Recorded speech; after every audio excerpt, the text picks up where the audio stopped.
सुरची ने जब ये पूछा, हमें पता है महाराज के आज की रात तुम सौत के यहाँ गई थी। उत्तानपाद बोले, ये जब देखो तब सौत का नाम, ऐसा कर ये तलवार लेकर के चली जा और उसे बिल्कुल जान से मार डाल, उसके बाद उसका नाम कभी नहीं आएगा। सुरची को भरोसा हो गया कि महाराज नहीं गए। धीरे धीरे समय बीता, भगवान की ऐसी कृपा हुई कि दोनों रानियों जो हैं, दोनों रानियों ने गर्भ को धारण किया। फर्क कितना हो गया, बड़ी रानी झोपड़ी में रहती है जिसकी कोई देखभाल करने वाला नहीं है, और छोटी रानी महलों में रहती है जिसकी सेवा में हजारों दासियां लगी हैं। समय पूर्ण हुआ, दोनों रानियों के उदर से एक एक बालक ने जन्म लिया। सुनीति के यहाँ बालक ने जन्म लिया जिसका नाम ध्रुव रखा गया, और सुरुचि के बालक का नाम उत्तम रखा गया है। फर्क ये है कि सुरुचि की देखभाल के लिए हजारों दासियां लगी हैं, लेकिन सुनीति के कोई बालक को गोद लेने वाला भी नहीं है। धीरे धीरे समय बीता, दोनों बालक बड़े हुए। बड़े होने के बाद एक दिन ये ध्रुव जो थे, ध्रुव खेलते खेलते महाराज उत्तानपाद की सभा में जब पहुंचे तो महाराज उत्तानपाद ने क्या देखा, उत्तम को अपनी गोद में बैठाए, ध्रुव नीचे खड़े। उत्तानपाद ने विचार किया, मैं उत्तम को रोज गोदी में बिठाता, लेकिन ध्रुव को कभी गोदी में नहीं बिठाया। उत्तम को नीचे खड़ा कर दिया और उत्तानपाद ने ध्रुव को उठा करके अपनी गोदी में बिठा लिया।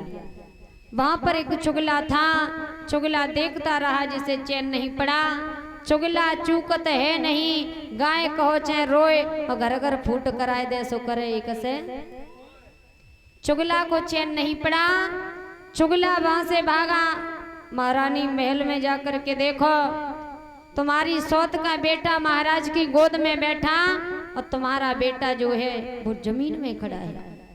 सुरुचि भाग करके आई, उत्तम को नीचे देखा, ध्रुव को गोद में देखा।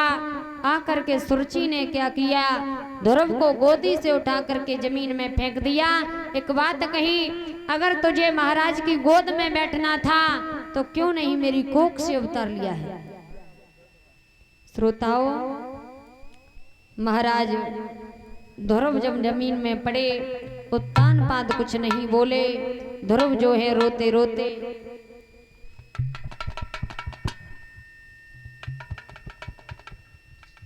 और 501 रुपए आए हैं अवनीश प्रधान इसी भूल नगरिया से। 501 रुपए देकर के सम्मानित किया। भगवान सुख और शांति दे।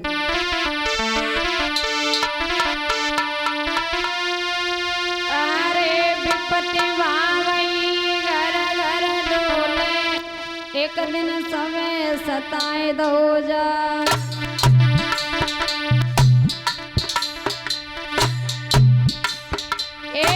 विपता पड़ी गई शिव शंकर पे, जब भस्मासुर पड़ो पिछा।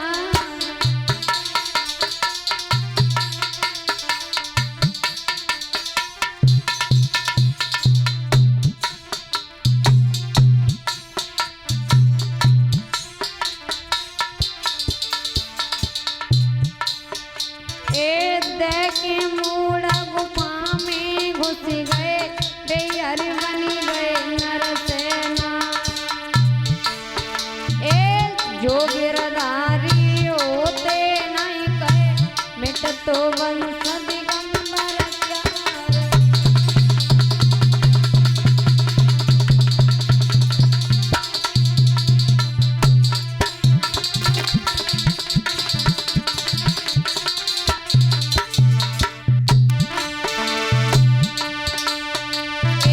बरनी हो गई अपनी सब भैया, राखे आज हमारो माँ। 501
आज दोनों बालक जो हैं ध्रुव जमीन में पड़े रोते रोते घर आए। घर पे जब आए हैं सुनीति ने आता हुआ देखा, जवाब दिया है बेटा तुम्हें किसने मारा है। उत्तम ने रोकर के सारा हाल बताया। माँ मुझे मेरी मौसी ने मारा है। जब मुझे पिता ने अपनी गोद में बिठा लिया तो मेरी मौसी ने हमें उठा करके जमीन में नीचे फेंक दिया और एक बात कही है, अगर तुम्हें महाराज की गोद में बैठना था तो क्यों नहीं मेरी कोख से अवतार लिया। अब सुनीति ने जैसे ही सुना, सुनीति ने जवाब दिया बेटा ध्रुव आप ऐसा करो, एक तो तुम्हारे ये पिता थे, अगर तुम्हें बैठना है तो इस पिता की नहीं उस परम पिता परमात्मा की गोद में बैठो। ध्रुव बोले माँ हमें ये बताओ कि वो परम पिता परमात्मा हमें मिलेंगे कैसे। मैया सुनीति ने जवाब दिया है बेटा जब भगवान की घोर भक्ति कर लोगे, भगवान का भजन करोगे, भगवान हमसे जब प्रसन्न हो जाएंगे तब हमें दर्शन देंगे। ध्रुव ने कहा माँ आप चिंता मत करो, मैं अब घर नहीं रहूंगा, भगवान का भजन करने के लिए जंगल में जाऊंगा और तभी लौट करके आऊंगा जब परम पिता परमात्मा की गोद में बैठ जाऊंगा। भगवत श्रोताओ आज ध्रुव जो है घर से निकल पड़े। मैया ने बहुत समझाया है बेटा तेरे लिए मैंने न जाने कितने कष्ट उड़ाए, काग उड़ाए हैं, उसके बाद तुझे मैंने पाया, जौ की रोटी मिली उससे गुजर की है, और तू भी वन के लिए चला जाएगा तो तेरी माँ रो रो करके मर जाएगी। बेटा ध्रुव चले।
बेटा ध्रुव जो है भगवान का भजन करने के लिए चले जाते, रास्ते में पहुंचे हैं तो नारद बाबा मिल जाते हैं। ध्रुव से पूछा है बेटा कहाँ जा रहे हो, क्या नाम है।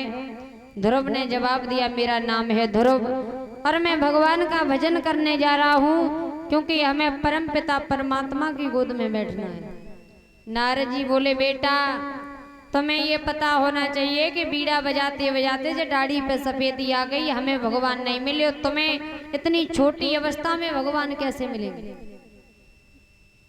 अब ध्रुव ने जवाब दिया है तुम्हें नहीं पता है, आप हमें ऐसे बातों में मत बहकाओ, हम भगवान का भजन करेंगे और प्रभु हमें जरूर मिलेंगे।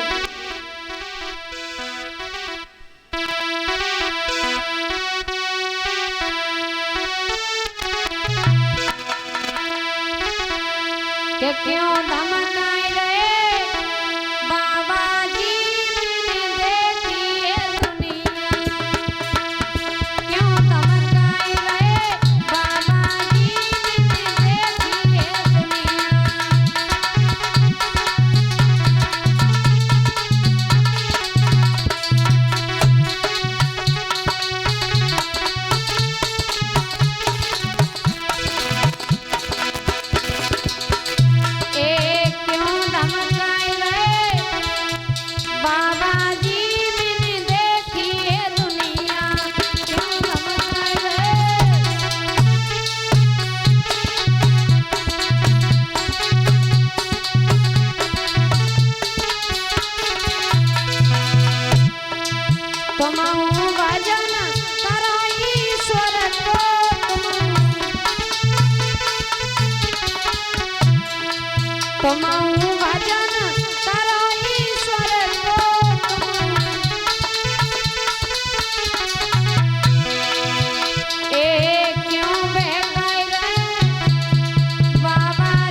हमें पता है कि भगवान का भजन करने जा रहे और हमें पूरा भरोसा है कि भगवान हमें मिलेंगे। तो नारद जी बोले ये बताओ आपने कोई गुरु बनाए? ध्रुव बोले हमें यही नहीं पता है कि गुरु का मतलब क्या है।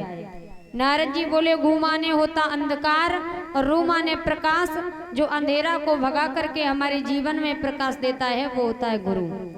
अब ध्रुव बोले तो ऐसा करो गुरु बनाने जाएंगे तो ज्यादा देर हो जाएगी, आप ही गुरु बन जाओ। नारद जी ने मंत्र दिया ओम नमो भगवते वासुदेवाय, इस मंत्र का जाप करते रहना बेटा तुम्हें प्रभु के दर्शन होंगे। ध्रुव जो है ध्रुव वहां से चले, जंगल में ध्रुव पहुंचे, जाकर के ध्रुव ने भगवान के नाम की समाधि लगाई, भगवान का भजन कर रहे। यहाँ तक हुआ कि ध्रुव ने पहले कैथ और बेरों को खा करके भगवान का भजन किया, उसके बाद कैथ और बेरों को भी छोड़ दिया, जल को पी करके भगवान का भजन किया। कुछ दिन बाद जल को भी छोड़ दिया है, वायु का आहार करके भगवान का भजन किया। कुछ दिन बाद वायु को भी छोड़ दिया। ध्रुव ने एक पैर पे खड़े होकर के निराहार भगवान की भक्ति की। यहाँ तक हुआ मैया लक्ष्मी जी जो है भगवान से बोली प्रभु आपका एक छोटा सा भक्त जो है भगवान की भक्ति में बड़ा लीन है और तुम्हें उसे दर्शन देने जाना पड़ेगा। भगवान बोले लक्ष्मी जी आज दिन तक बड़े बड़े भक्तों को दर्शन नहीं दिए और इस छोटे से भक्त को दर्शन कैसे। अप्सराओं को भेज दिया, शीला और वसीरंबा जाकर के नृत्य करो और ध्रुव की समाधि डिगा दो। सब आई हैं आकर के नृत्य कर रही, लेकिन ध्रुव की समाधि को नहीं डिगा पाया। इतनी घोर समाधि लगाई है ध्रुव ने कि भगवान ने समझ लिया है अब मैं ध्रुव को दर्शन देने जरूर जाऊंगा। जहाँ पर बेटा ध्रुव भगवान का भजन कर रहे, आज भगवान जो है भगवान ध्रुव के सामने प्रकट हो जाते। ध्रुव को आवाज लगाई है बेटा ध्रुव जिस प्रभु को पाने के लिए आपने इतनी घोर भक्ति की वो भगवान तुम्हारे सामने खड़े। जैसे ही ध्रुव ने देखा भगवान को देखा, ध्रुव भगवान के पास में आए, चरणों में गिर पड़े। भगवान ने ध्रुव को गोद में उठा लिया। बोल गोविंद भगवान की। ऐरावत हाथी मंगवा लिया है, हाथी पर बैठा करके ध्रुव को लेकर के चले। पुनः महाराज उत्तानपाद के राज्य में आए। ध्रुव से कहा है, बेटा ध्रुव हमें ये बताओ कि आप हमें लेकर के कहाँ चलोगे। ध्रुव बोले, ऐसा करो, आप मेरे साथ पहले, सबसे पहले मेरी मौसी के दरवाजे पर चलो, क्योंकि अगर मेरी मौसी हमें धक्का देकर के जमीन में न गिराती तो हमें तुम्हारे दर्शन होने वाले नहीं थे। मौसी के दरवाजे पर आए, मौसी का दरवाजा बंद पाया। ध्रुव ने आवाज लगाई है, माँ दरवाजा खोलो। मैया ने दरवाजा खोला। ध्रुव ने जवाब दिया, माँ मैं भगवान को लेकर के आया हूँ, आप प्रभु के दर्शन करें। अब मौसी को भगवान के दर्शन ही नहीं हो रहे, क्योंकि जाकी रही भावना जैसी और प्रभु मूरत देखी तिन जैसी। बासे ध्रुव ने भगवान को साथ लिया, अपनी मैया के पास में पहुंचे हैं। मैया सुनीति ने जैसे ही देखा, सुनीति के पास में पहुंचे, आवाज लगाई है, माँ मैं भगवान की गोद में बैठ करके आए, माँ आप प्रभु के दर्शन करो। मैया सुनीति ने आवाज सुनी, भाग करके आई। एक बात कही है, बेटा ध्रुव मेरे तो रो रो करके नेत्र भी फूट चुके, अब हमें भगवान के दर्शन नहीं होंगे। ध्रुव ने जवाब दिया, माँ आप चिंता मत करो, आप भाव भरी दृष्टि से भगवान को याद करेंगे, भगवान के दर्शन होंगे। भगवान की कृपा हुई, मैया के नेत्र ठीक हुए, भगवान ने माँ को दर्शन दिए। बोल गोविंद भगवान की। सुखदेव भगवान कहते, हे राजन परीक्षित, यहाँ ध्रुव को भगवान ने 5 वर्ष की अवस्था में दर्शन दिए। दर्शन देने के बाद ध्रुव को भगवान ने ध्रुव लोक में एक ध्रुव तारा दिया। ध्रुव से कहा है, बेटा ध्रुव जब तक ये मृतलोक रहेगा तब तक तुम्हारा नाम अमर हो गया कि ध्रुव जैसा भक्त हुआ भगवान का, जिसने 5 वर्ष की अवस्था में भगवान को प्राप्त किया। बोल गोविंद भगवान की। इस प्रकार से ये कथा हुई और एक कीर्तन बोलेंगे, उसके बाद आरती होगी। यहाँ से आगे कथा कल होगी। कल की पावनमयी कथा महाराज बलि की कथा, महाराज हरिश्चंद्र की कथा।